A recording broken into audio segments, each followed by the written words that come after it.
che vediamo è rappresentata in questo video, fa parte di una più ampia raccolta cartografica conservata dalla Fondazione Miniscalchi e Rizzo di Verona.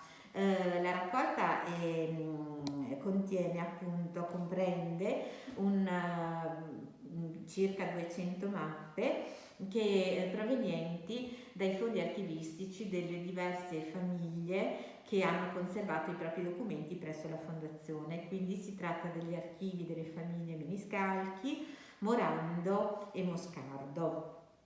In particolare la mappa che vediamo rappresentata è datata 1738 settembre 2 ed è stata realizzata dal pubblico perito Bartolomeo Clesio. La località rappresentata sono le ville di Isolalta e di Vigasio, sempre nel territorio veronese.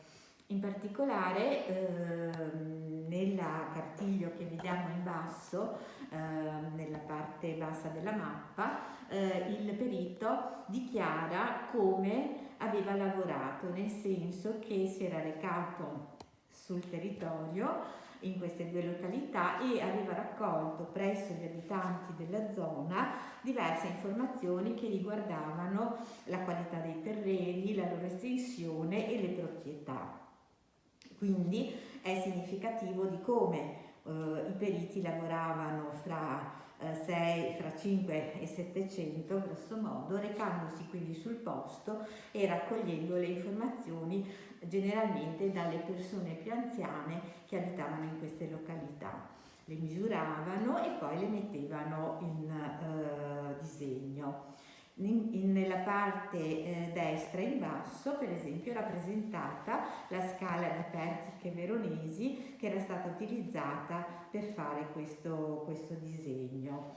Poi vediamo nel cartiglio in alto a sinistra invece viene descritta, numerati e descritti vari appezzamenti, quindi in rosso sono descritti rappresentati i terreni arativi, in verde più chiaro più scuro i terreni vallivi e prativi e l'estensione dei terreni e talvolta anche chi erano gli affittuali.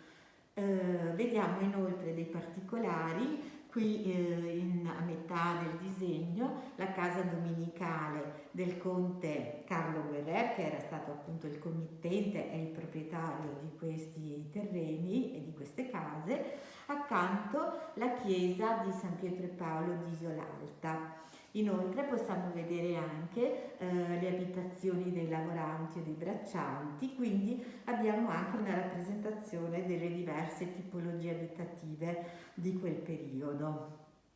In alto vediamo sempre al centro rappresentata l'orientamento della mappa, quindi una rosa dei venti particolarmente ornata con elementi floreali che indica l'orientamento anche della mappa, che è quindi nord-est. Questa T indica il nord, tramontano, tramonte, ponente, ovest, levante e ostro il sud. Le manine indicano la presenza di diversi elementi nella mappa, per esempio qui una serie di alberelli, piantagioni posti a confine dei terreni. Possiamo notare che nella parte inferiore alcuni di questi appezzamenti sono lambiti, diciamo, dal fiume Tartaro e dal Tartarello.